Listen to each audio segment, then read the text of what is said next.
Apoio Cultural Escola de Línguas Millennium.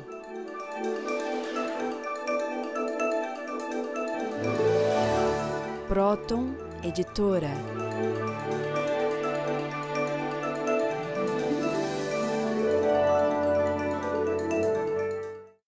Olá, telespectadores do nosso programa Stop a Destruição do Mundo. A semana passada nós estávamos aqui conversando com os senhores a respeito da possibilidade que a obra de Norberto Keppe, a trilogia analítica, nos proporciona de fazermos a união entre os campos da ciência, da filosofia e da teologia. Eu considero isso uma grande novidade para todos aqueles que não viam muita chance de haver uma conciliação tão assim próxima, né? Entre conceitos, por exemplo, de criação do mundo, feita por Deus, e a ciência, uma comprovação científica, que isso possa ser comprovado, explicado, provado cientificamente, através da física mesmo. E eu estava mostrando para vocês esse livro da nova física, da metafísica invertida. Este livro, ele é de extrema importância a sua leitura. Vocês não se desencorajem se de início alguns conceitos parecerem assim um pouco difíceis de compreender. É porque tudo que se aprende nas escolas, a gente aprende de forma invertida. Por exemplo, nas escolas nós aprendemos que a energia vem da matéria, que as doenças vêm do corpo, e que, por exemplo, depende da dieta ou de bactérias, a sua doença ou a sua saúde. Então, essa inversão é muito importante de ser conscientizada. E Keppe explica muito bem aqui que, ao contrário do que se acredita, a energia é que dá origem à matéria. A matéria vem da energia, ou a matéria é energia. Mas o produto inicial, a fonte inicial dessa energia, de toda a energia que compõe o universo, seja ela contida nos minerais, nos vegetais, nos seres humanos, em tudo, é uma energia que Keppe denomina de essencial ou escalar, baseando-se inclusive em muitas descobertas do físico Tesla. E que essa energia, ela vem diretamente da transcendência de um Criador, do Criador que nós comumente conhecemos como Deus. Então, para todos nós que não abrimos mão desta posição teísta da visão de mundo, isso é muito importante, porque dá muita força a essa noção, a essa intuição que essas pessoas têm, de que essa é a única realidade possível, que, por exemplo, teorias como o darwinismo, ou do Big Bang, ou outras teorias, mesmo o freudismo, né, que vê a causa dos problemas na vida sexual, seria uma causa fisiológica. Então, todos esses estão invertidos, que o menor não pode gerar o maior, só o maior pode gerar o menor. Então, essa inversão vai nos propiciar uma abertura enorme, uma grande evolução. Isso que se acredita, por exemplo, que alguns ateus argumentam de que a teologia está segurando o desenvolvimento da ciência e da humanidade, é justamente o contrário. São esses preconceitos materialistas que impedem o desenvolvimento não só da sociedade, mas mesmo das ciências físicas e biológicas. E eu acho que a leitura, a compreensão desses livros da trilogia analítica poderão ser assim de extrema importância para todos nós e vocês. Não se acanhem, porque a leitura dos livros ela não se restringe a acadêmicos, a estudiosos. Vocês lendo os livros, vocês vão entender praticamente tudo, ou tudo, e vão se beneficiar muito, porque a sua leitura também é terapêutica. Não, Cláudia, isso que você falou, né, que, por exemplo, os ateus dizem que o criacionismo, que a Bíblia, que Deus é que atrapalha o desenvolvimento da humanidade, é aquilo que a Melanie Klein chama de identificação projetiva, veja a importância de conhecer essa ideia da Melanie Klein, que foi uma discípula de Freud. Ela nasceu em Viena e trabalhou lá durante muito tempo e no final da vida foi para Londres, né? Ela dizia que o problema do ser humano fundamental é aquele pelo qual o ser humano coloca no outro o problema dele. Então, vendo agora o ateísmo que eles falam, eles estão dizendo o seguinte: não que a Bíblia, que Deus é que segura o desenvolvimento da humanidade, mas eles colocam na atitude deles de segurar o desenvolvimento da humanidade nas pessoas que têm conhecimento, que têm crença, né? Ou então em Deus. Quer dizer, eles é que seguram e colocam nos outros essa ideia em forma de projeção. Então, isso já mostra que são pessoas muito doentes. Só uma pessoa muito doente é que ela faz uma profissão de fé ateia, né? Porque o ateísmo também é uma profissão de fé. Então, veja o seguinte, o Isaac Newton, ele praticamente é o criador da física, né? Da física moderna. E ele fala que tirou todas as descobertas que ele fez da Bíblia. Então, que ele não podia ter nem descoberto aquela questão da maçã caindo da árvore quando ele notou a força de gravidade, se não fosse a Bíblia. E durante os 20 anos restantes da vida dele, ele praticamente fez isso, né? Estudou a Bíblia para desenvolver a física. Agora, o nosso trabalho, geralmente, é para corrigir as pessoas que estão pensando ao contrário, compreende? É como o Galileu. Galileu, ele foi preso, ele foi praticamente impedido de falar, porque ele falou que era a Terra que girava ao redor do Sol. Então, a mesma coisa nós estamos falando agora, que nós é que giramos ao redor de Deus, e não que nós sejamos deuses que descobriram tudo e que fazemos tudo do nada. Então, eu queria mostrar um autor aí, veja lá, Arthur Schopenhauer. O Schopenhauer dizia que o ser humano vive numa ilusão. Ele fez um trabalho dizendo o mundo como representação, né? Que a sociedade era pura máscara, era algo só representativo. Então, isso que o Schopenhauer quis falar, que o ser humano não colocou os elementos fundamentais na base da sociedade, que são os quais, né? Teologia, filosofia, metafísica e arte. Então, o que aconteceu? Como a sociedade está ao contrário, veja o esquema que eu fiz ali. Falando da nação mais poderosa do mundo, olha lá, que os Estados Unidos emprestam 2 bilhões e mais alguma coisa de dólares por dia para conseguir praticamente pagar as suas dívidas.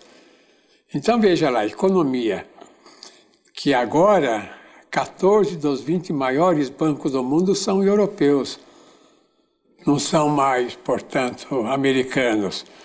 E das 50 empresas maiores do mundo, 49 são europeias. Então note o que eu quero dizer com isso, que a ideia que o americano tinha desse capitalismo selvagem, né, que tudo ia se resolver pelo dinheiro, está acabando com o próprio país.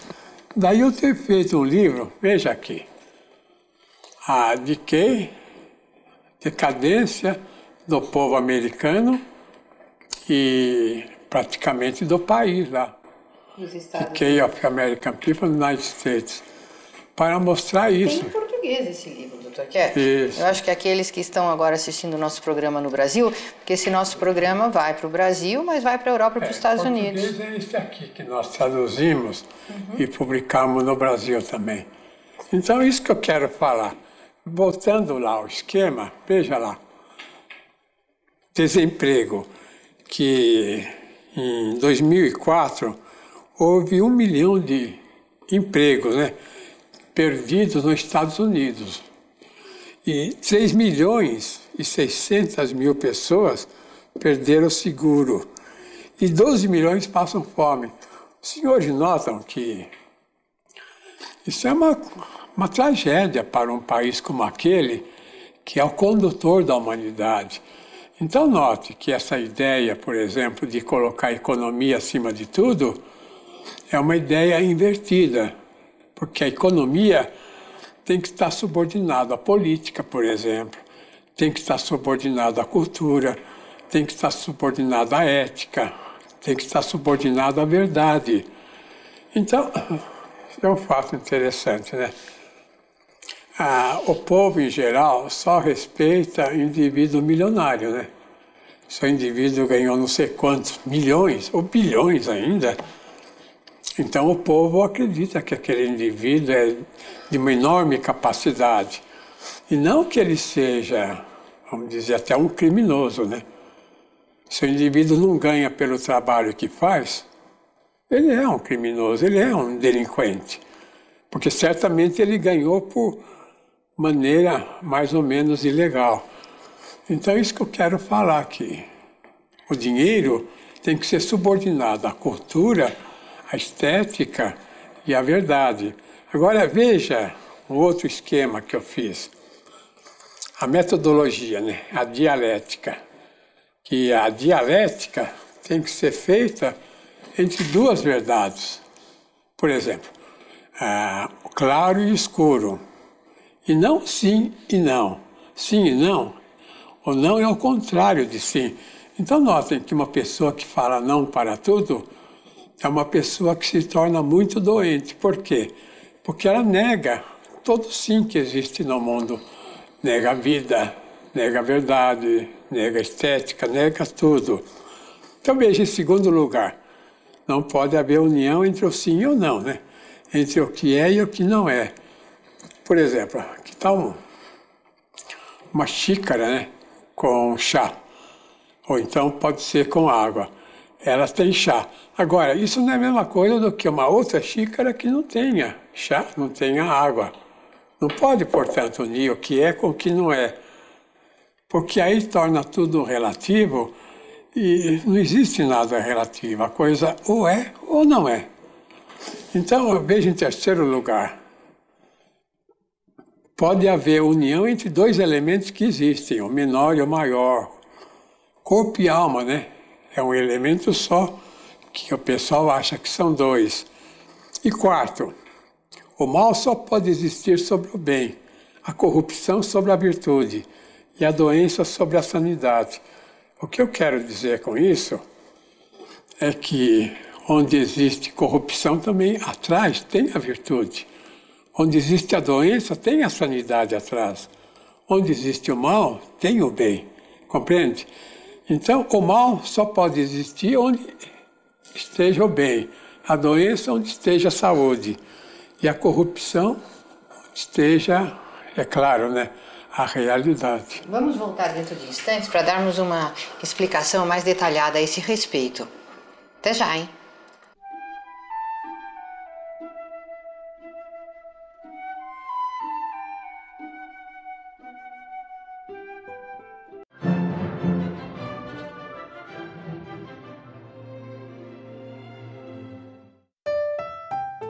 Big presentation at 9. An international audience. The translator is late. Now, don't you wish you'd learned English?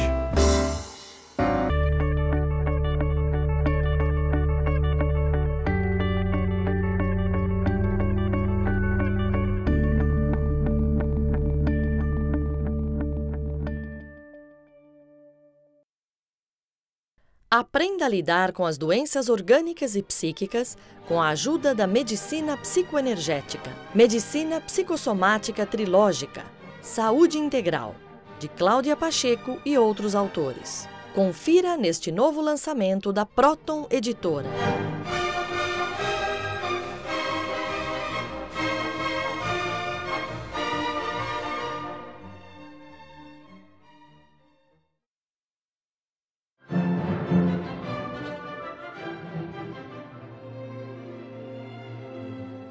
Então, o que eu vejo, que nós vemos, né, é a questão da destruição do planeta, né? Nós vemos isso pela natureza, a questão das águas, do ar, das florestas sendo destruídas, e também a questão do próprio ser humano, que vem se destruindo muito através de consumos excessivos de drogas, de alimentação.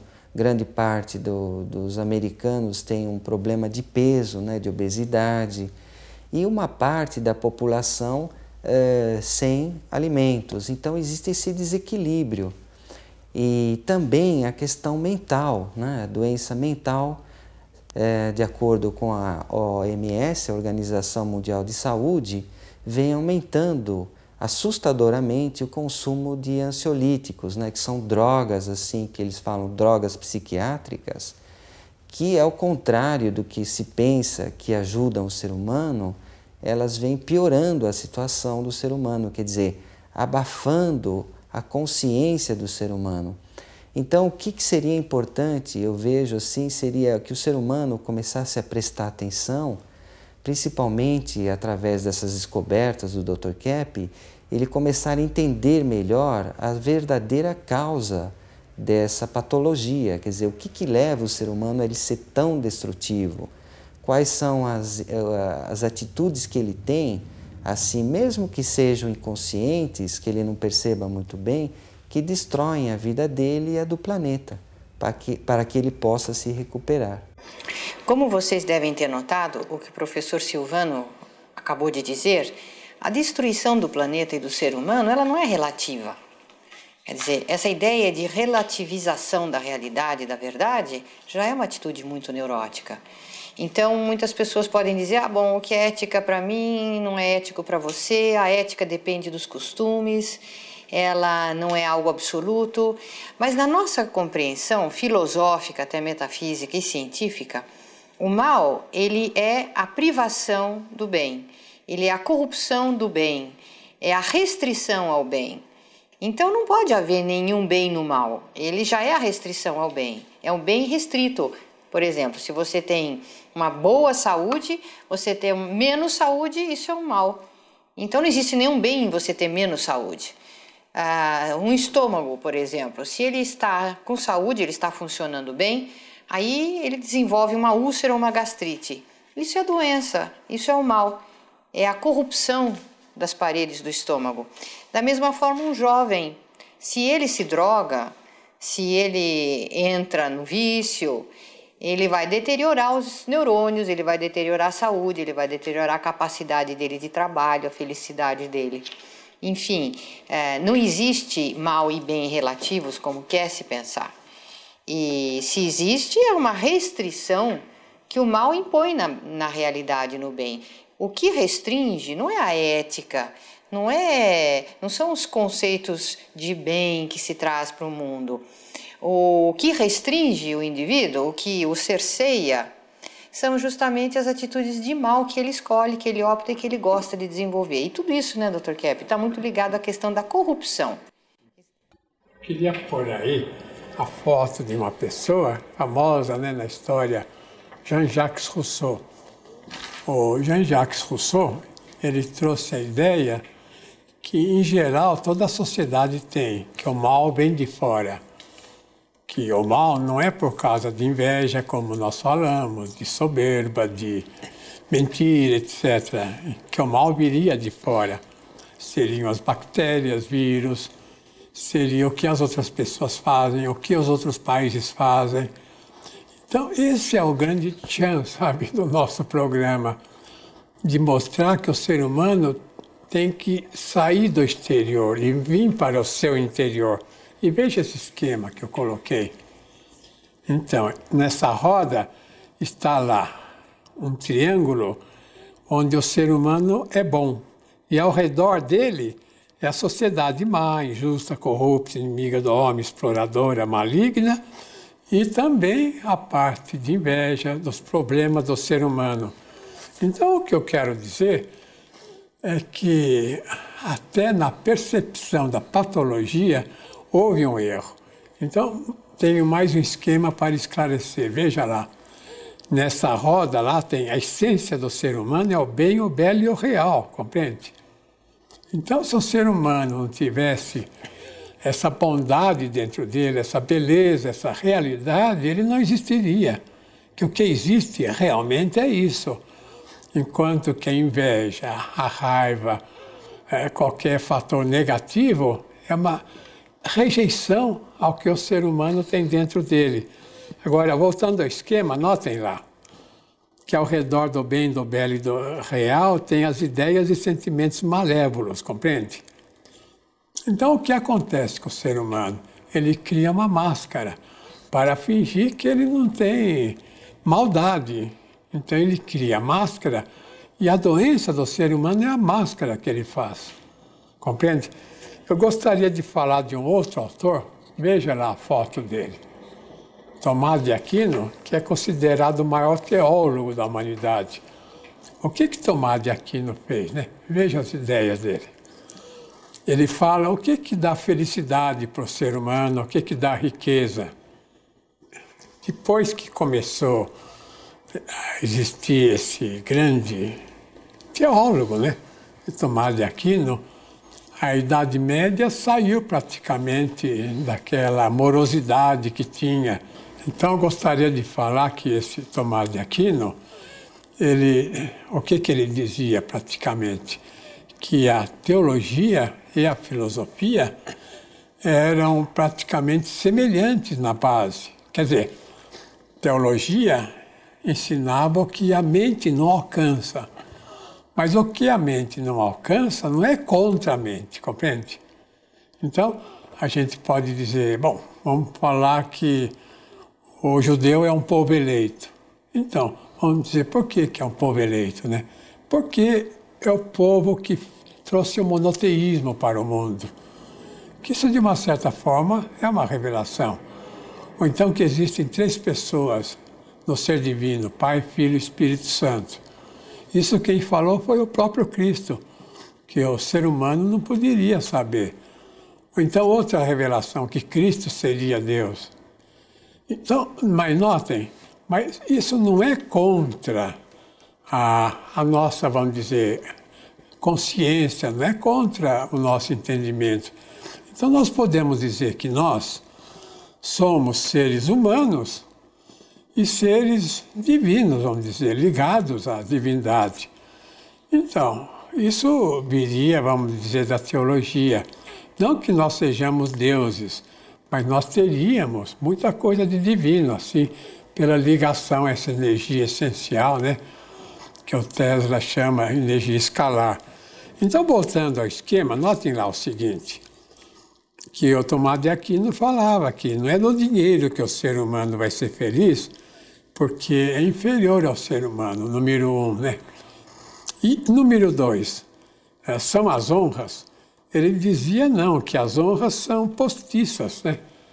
Que as honras são algo que a pessoa recebe, mas como assim um diploma, como algo postiço, artificial, que o indivíduo hoje pode ser honrado e amanhã totalmente desonrado, ou vice-versa. De maneira que nem o dinheiro pode dar felicidade, porque o dinheiro é inferior ao ser humano. Daí o motivo porque as pessoas muito ricas não saem dos médicos, né? As pessoas muito apegadas ao dinheiro, os avarentos, não saem dos médicos. Em terceiro lugar, veja lá no esquema, consiste no poder, ele fala, Tomás de Aquino, não pode consistir no poder, porque o poder é feito para o bem do próximo, né? O poder não é para a pessoa. A pessoa que quer usar o poder para ele, e os outros para ele, é uma pessoa doente. Ele está no poder para servir o próximo, para servir ao povo. Aquilo que o Lincoln falou, né? O governo do povo, pelo povo e para o povo. E atualmente falam o governo do poder, pelo poder e para o poder. Isso é totalmente invertido. Então, veja lá, em quarto lugar, consiste na saúde, a felicidade, o bem-estar, não porque a pessoa pode perder a saúde. Então, em quinto lugar, está nos sentidos, Então ele fala, não, porque os sentidos são grosseiros e inferiores, né? Como atualmente há um incentivo à sexualidade, né? Como se a pessoa tendo uma sexualidade boa, ela fosse uma pessoa perfeita, feliz, realizada. Ou então uma pessoa que pode viajar para onde quiser, fosse uma pessoa feliz. Não é isso. Porque, então, na sexta lá pergunta, veja o que ele fala. Logo, a felicidade vem do espírito. Notem, então, o que eu estou falando, né? Quando eu transmito para os senhores uma ideia que é certa, os senhores sintonizam com essa ideia. A mesma coisa acontece entre o ser humano e Deus. Quando o ser humano se sintoniza na ideia divina, ele sobe. Então é isso que dá felicidade ao ser humano. E não uma outra forma qualquer de ligação ao dinheiro, às honras, ao poder, etc. Agora, para terminar o programa, Cláudia, eu gostaria de pôr uma sentença lá, que o bem é eterno e o mal passageiro. Você está de acordo? Perfeitamente e felizmente de acordo. Então, os senhores notem, né, que o único elemento eterno é o bem que a pessoa faz nesta vida. E se a pessoa não fez o bem, perdeu a vida. E o bem que ela aceita, né, Dr. Kepler? Porque como a pessoa pode ser feliz se a inveja domina e ela vai contra o bem da própria vida dela, né? Então precisamos conscientizar a psicopatologia. Até a próxima semana, então, com o nosso programa Stop a Destruição do Mundo, falando sobre esses assuntos da ciência trilógica. Até lá!